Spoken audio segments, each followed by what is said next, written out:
Good evening everyone. Hope your class 11th examinations went very well. Now we are here to focus upon the class 12th board examinations. I won't be teaching much in today's class. We will be discussing about the major subjects, the major topics and how to approach these subjects. What should be our strategy? My number is given here 8851399893. You can contact me if you require information about classes from class 9th till class 12th. If you find the above video useful, do subscribe to the channel, leave your valuable comments and like the video. Let's begin. We'll be focusing upon economics primarily today. Economics is by far the most practical subject in your commerce stream. It is such a wide-ranging subject that this subject can be taken by students across the streams. Science stream, commerce stream, art stream. Students from all these streams can take this subject and approach a career in this subject. Now, while we're discussing about economics of class 12, you will be having two books. One is the macroeconomics book and the second is the book of Indian economics. Indian economics is by far like class 10 SST and history I used to study, but macroeconomics is a very wide subject. Why do I say it is a wide subject? Because it will deal with the country as totality. We used to study microeconomics in class 11. आप microeconomics class 11 में पढ़ते थे. वहाँ पर आप एक single household की economics को study करते थे. यहाँ macroeconomics के अंदर you will be studying the economics of a country as a whole. आप एक country की economics को यहाँ पे study कर रहे होंगे. Subject का नाम कैसे derive होता है? Economics. Economics is derived from a Greek word oikonomia, which means management, which means household management. And it was first coined by the Greek astrologer Aristotle. So economics basically होता क्या है? Economics एक ऐसा subject है जो आपको सिखाता है कि money matters को, finance matters को एक country के point of view से कैसे deal करना है और जो आप class 11 में already पढ़कर आ चुके हो एक single household की तरह कैसे deal करना है. So our purpose, our objective of the class 12 macroeconomics would be to study the economics of the country as a whole. पूरी कंट्री की इकोनॉमिक्स यहाँ पर हम लोग स्टडी करेंगे. मैक्रो इकोनॉमिक्स का बाय फार सबसे इंपॉर्टेंट टॉपिक, सबसे इंपॉर्टेंट चैप्टर्स जो हैं वो है national income and government budget. ये दो इसके माइलस्टोन चैप्टर्स हैं, बहुत ही मेजर टॉपिक्स हैं. आज मैं यहाँ से आपके डिस्कशन करूंगा इस टॉपिक के बारे में, सब्जेक्ट के बारे में, कौन कौन सी चीजें मैक्रो इकोनॉमिक्स स्टार्ट करने से पहले आपको पता होनी चाहिए. The first concept discussed over here is circular flow of income. Circular flow of income का मतलब क्या होता है? सर्कुलर फ्लो ऑफ इनकम का मतलब होता है हमारे पास, हम ये चीज एज्यूम करते हैं, हम रियलिटी में ये चीज मानते हैं कि हमारे पास दो तरह के लोग हैं. We have two sectors in an economy. What are these two sectors? One are the households and one is the firm. एक हमारे पास हाउसहोल्ड्स होती हैं, एक हमारे पास फर्म्स होते हैं. अब हाउसहोल्ड्स का ऑब्जेक्टिव क्या होता है? हाउसहोल्ड्स का ऑब्जेक्टिव होता है सामान खरीदना. आप जैसे लोग, हम लोग क्या है? We are just consumers. तो हमारा मेन काम क्या है? हमारा मेन काम है सामान को खरीदना, सामान को कंज्यूम करना. तो हाउसहोल्ड्स की फर्स्ट एक्टिविटी क्या होती है? That is to purchase goods. अब अगर एक हाउसहोल्ड सामान खरीद रहा है तो वो सामान बनना भी तो जरूरी है. Who will make these products? The firm will make these products. Therefore households buy products, firm make products. Second, अब अगर एक फर्म को प्रोडक्ट बनाना है तो फर्म अकेले तो प्रोडक्ट बना नहीं सकती, बिकॉज आप सबको ये बात पता है firm is artificial person. Reality में किसी को आप टच नहीं कर सकते, फर्म कोई ब्रीड नहीं करती है. तो फर्म को भी क्या चाहिए? फर्म को भी सर्विसेज चाहिए. फर्म को ऐसे लोग चाहिए जो फर्म के लिए सामान बना सकें. तो हाउसहोल्ड सेकंड काम क्या करते हैं? हाउसहोल्ड्स फर्म्स को सर्विसेज प्रोवाइड करते हैं सामान को प्रोड्यूस करने के लिए.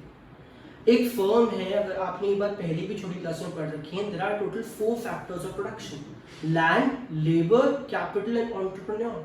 These 4 factors of production are required by far every industry throughout the world.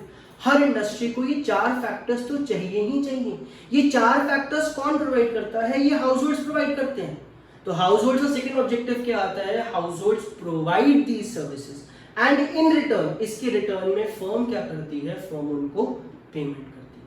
तो अगर आप ध्यान से इस फ्लो को समझो, अगर मेरे पास ये हाउसहोल्ड्स हैं और ये मेरे पास फर्म्स हैं. हाउसहोल्ड सामान खरीदते हैं, फर्म सामान बेचती है. बात समझ आती है? हाउसहोल्ड सर्विस प्रोवाइड करते हैं सामान प्रोड्यूस करने के लिए, फर्म्स उसकी जगह उसकी पेमेंट करती हैं.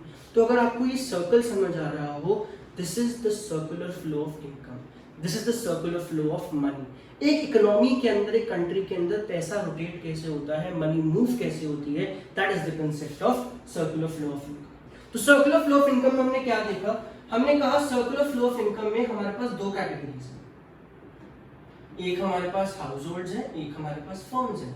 हाउस होल्ड सबसे पहली चीज क्या करते हैं, वो चीजों को परचेज करते हैं। अगर वो परचेज कर रहे हैं इसका मतलब फर्म्स को उसको सेल करना जरूरी है, और फर्म सामान खुद नहीं बना सकती। फर्म को पहले क्या चाहिए होगा, फर्म को पहले हाउस होल्ड्स की सर्विसेज चाहिए होगी। Firm needs the services provided by the house hold. तो हाउस होल्ड सेकेंड चीज क्या करता है, हाउस होल्ड इन्हें सर्विसेज प्रोवाइड करता है और फर्म इसके बदले में हाउस होल्ड्स को पेमेंट करता है। तो ये जो आप सर्कल अपने सामने देख रहे हो, this is what, this is the circular flow of income. First concept. Second concept, अगर आप ध्यान से देखो तो एक वर्ड आया हमारे पास इसमें, circular flow of income. Circular का मतलब सबको समझ आता है, दैट इज राउंड। इनकम का मतलब सबको पता है। सेकंड कंसेप्ट हमारे सामने जो आता है that is of stock versus flow. Stock क्या होता है, फ्लो क्या होता है। Stock concept is that concept which is at a stand point of time. Stock किसी ऐसी चीज को कहते हैं जो किसी स्टैंड पॉइंट ऑफ टाइम पर होती है। स्टैंड पॉइंट ऑफ टाइम का मतलब क्या है, if I say tell me the goods kept in your factory on 31st March 2020, बताओ कि आपकी फैक्ट्री के अंदर 31st March 2020 को कितने गुड्स पड़े थे, तो वो क्या है, वो एक स्टॉक कंसेप्ट है। सिमिलरली अगर मैं फ्लो कंसेप्ट की बात करता हूं, 2003 और 2004 के बीच में number of live births in a country, India के अंदर 2003 और 2004 के अंदर कितने बच्चे पैदा हुए, what was the number of live births from 2003 to 2004, this is a flow concept. एक पूरे साल की एक ड्यूरेशन की बात कर रहे हैं, जबकि स्टॉक कंसेप्ट का मतलब क्या होता है, स्टैंड पॉइंट ऑफ टाइम, एक पर्टिकुलर डेट। मैं आपको कहता हूं शेयर का प्राइस चेक करो आज कितना है, वो चीज क्या होती है, वो स्टॉक होती है। मैं आपको कहता हूं कि डेथ्स कितनी हुई 2003-2004 के बीच में, ये क्या है, ये फ्लो कंसेप्ट है, बिकॉज एक स्टैंड पॉइंट ऑफ टाइम नहीं है, ये एक ड्यूरेशन होती है। तो what is the difference between stock and flow? Stock is something which is available at a stand point of time, flow is something which points at duration of something, जो किसी चीज की ड्यूरेशन हमारे को show करती है। Second, we are here with final goods and intermediate goods. किसी भी इकोनॉमी में गुड्स जो होते हैं वो दो तरह के होते हैं, final goods and intermediate goods. Simple सा कंसेप्ट है, final goods refers to those goods which are used for the purpose of consumption और फॉर इन्वेस्टमेंट। फाइनल गुड्स ऐसे गुड्स होते हैं जिनको या तो आप कंजम्पशन करने के लिए यूज करते हो या आप इन्वेस्टमेंट पर्पसेस के लिए यूज करते हो। एक सिंपल से एग्जांपल लेते हैं इस चीज का। Milk purchase by house holds. अगर हाउस होल्ड्स मिल्क परचेज करते हैं, आप और हम लोग जो है रोज टी या मिल्क वगैरह, कॉफी वगैरह कोई ऐसी चीज लेते हैं, तो milk purchase by house holds, हम इसे क्यों खरीद रहे हैं, कंजम्पशन के लिए, खाने के लिए। तो ये चीज क्या है, this is a final good. Whereas what are intermediate goods? Intermediate goods, the meaning of intermediate goods can be derived from the literal meaning as it is, which is goods which are used for further production or for resale. Intermediate goods कौन से goods होते हैं जिनको हम further production के लिए use करते हैं, जिनको हम लोग रीसेल कर देते हैं। अगर मैं एक टीचर हूँ और मैं आप लोगों को पढ़ा रहा हूँ, मेरे पास जो ये मार्कर है, इस मार्कर को मैं किस पर्पस के लिए यूज कर रहा हूँ, मैं कंजम्पशन पर्पस के लिए यूज कर रहा हूँ, मैं इन्वेस्टमेंट पर्पस के लिए यूज कर रहा हूँ, ये मेरा फाइनल गुड है। लेकिन जिस शॉपकीपर से मैंने ये मार्कर खरीदा था, यही मार्कर उसके लिए क्या होगा, उसके लिए ये इंटरमीडिएट गुड है। क्यों इंटरमीडिएट गुड होगा? बिकॉज वो उसको रीसेल कर रहा है, वो उसको बेच रहा है। So what is the difference between final goods and intermediate goods? Final goods are those goods which are used for the purpose of consumption or investment, whereas intermediate goods are those goods which are used in the process of production, जिसे production के process में use किया जाता है। Let us see some examples. First example, paper purchased by publisher. अगर paper एक publisher purchase कर रहा है तो आप लोग सोचो कि उसका यूज क्या होगा। वो ऑब्वियसली उस पेपर को यूज करेगा नई बुक्स बनाने के लिए, नई बुक्स प्रोड्यूस करने के लिए, उस पेपर पे प्रिंटिंग करने के लिए। So the paper purchased by publisher is, yes you are correct, it is an intermediate. क्यों ये इंटरमीडिएट है? क्योंकि इसको हम यूज करेंगे आगे प्रोडक्शन करने के लिए, आगे सामान बनाने के लिए इसको हम यूज करेंगे। Next, furniture purchase by school. अब अगर एक स्कूल फर्नीचर परचेज करता है तो उसकी रीसेल नहीं करता। स्कूल का काम है एजुकेशन इम्पार्ट करना। स्कूल का काम ये नहीं है कि वो जो है आपका फर्नीचर खरीद के उसको रीसेल करना स्टार्ट कर दे। So the purpose of furniture by school is an investment purpose. और जब हमने फाइनल गुड्स की डेफिनेशन पढ़ी थी तो हमने कहा था final goods are those goods which are either used for consumption और फॉर इन्वेस्टमेंट पर्पसेस। तो क्योंकि यहाँ पे साफ साफ इन्वेस्टमेंट पर्पस समझ आ रहा है तो ये क्या है, ये हमारा फाइनल गुड है। One more example, coal used by manufacturing industries. अगर मैन्युफैक्चरिंग इंडस्ट्रीज कोल को परचेज कर रही हैं तो कोल खरीदने का उनका ऑब्जेक्टिव क्या है, उनका पर्पस क्या है? कोल खरीदने का उनका पर्पस, उनका ऑब्जेक्टिव है सिंपली उस कोल को यूज करना प्रोडक्शन के अंदर, उस कोल की मदद से कुछ चीजों को बनाना। सो कोल इज व्हाट? कोल कोई फाइनल गुड नहीं है जो किसी भी कंज्यूमर कंज्यूम कर लेगा। कोल एक ऐसी चीज है जिसे प्रोडक्शन में यूज करा जाएगा। So this is an intermediate good. Next, cotton used by cotton mill. एक कॉटन मिल है, कपड़े बनाने की फैक्ट्री है, वो कॉटन को यूज कर रही है।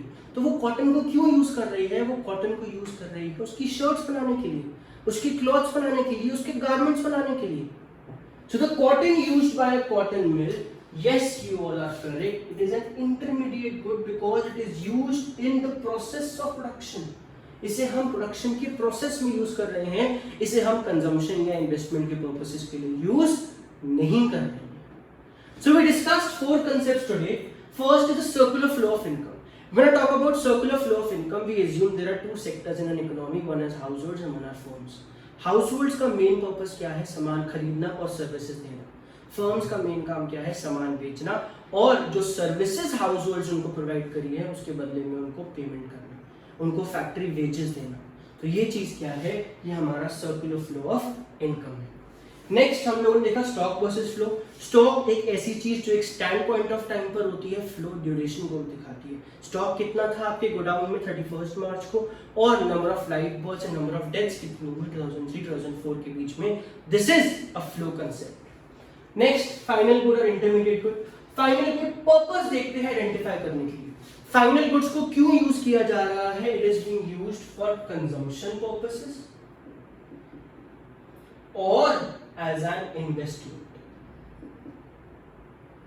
whereas intermediate goods are used in the process of production. So I did not cover any major chapter today in classes. I was just here to give you a brief about this topic, about this chapter. Now there's an announcement for all of you. I'll be starting class 12th from 17th March. On 17th March we'll be having our accounts class at 4. On 18th March we'll be having our economics class and English class at 4, and on 19th March we'll be having our business class at 4. So anyone, students or parents interested can contact at the number given above 8851399893. If you find the information useful, do give a like, do give a upvote and leave your valuable comments. Thanks a lot everyone. Bye.